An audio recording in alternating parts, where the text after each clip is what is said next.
Donald Trump makes an interesting piece of reasoning.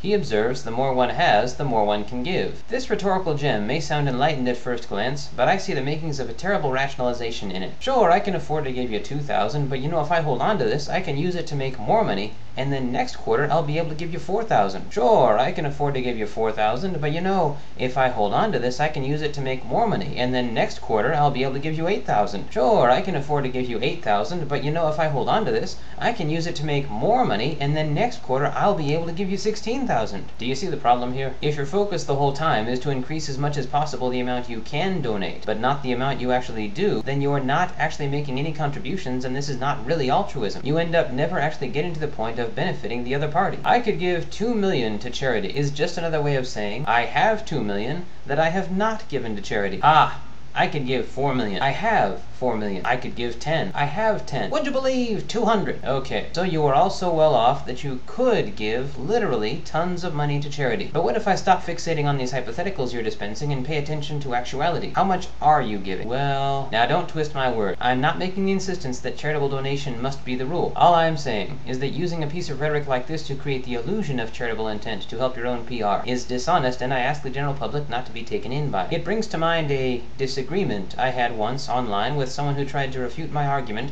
that none of us can afford to be fools with our money by saying, well, you know, money is just a concept. I asked, well, then what did you use to pay for the computer you are using? He replied, why are you so close to the possibility that it could be a library computer? Don't you love that choice of word? The possibility that it could be a library computer. Okay. Well, first, I know it is not a library computer because if it were, this knucklehead would say that it is, instead of just insinuating that one could infer that it might not be inaccurate to suggest that it could be interpreted as something which might be accurately called a computer in what could be seen as the possession of an organization that could be called a library. But second, whoever that computer belongs to, someone at some point bought it from someone with money. Someone who could not have carried out that transaction unless he or she had been wise enough not to waste that money before the transaction in question took place. But I digress. This act of using a very rosy-sounding hypothetical to distract from a far less rosy actuality is a very insidious red herring, I find. It rears its ugly head every time there are Republicans campaigning. When we tax corporations, we deprive them of funds that they could use to invest in their employees. I've got to love that choice of words. Not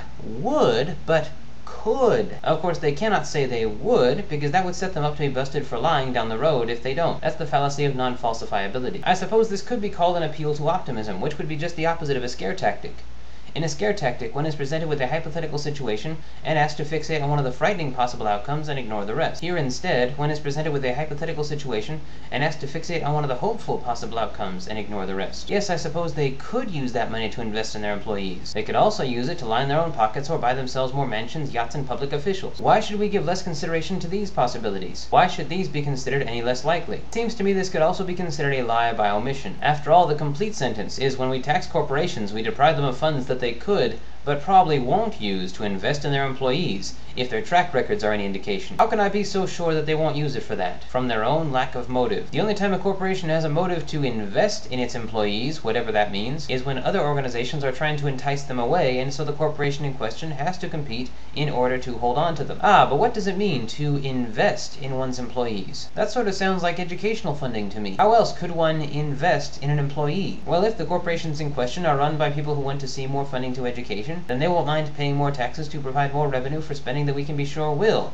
based on the language of the act itself, be applied to that end. Language which relies on actualities, not hypotheticals. The fact that the people in question are not supporting any such act demonstrates pretty clearly that contributions to educational spending are not in fact their interest, so screw them. Here is a more probable revision. When we tax corporations, we deprive them of funds that they could use to buy Republicans and blue dogs.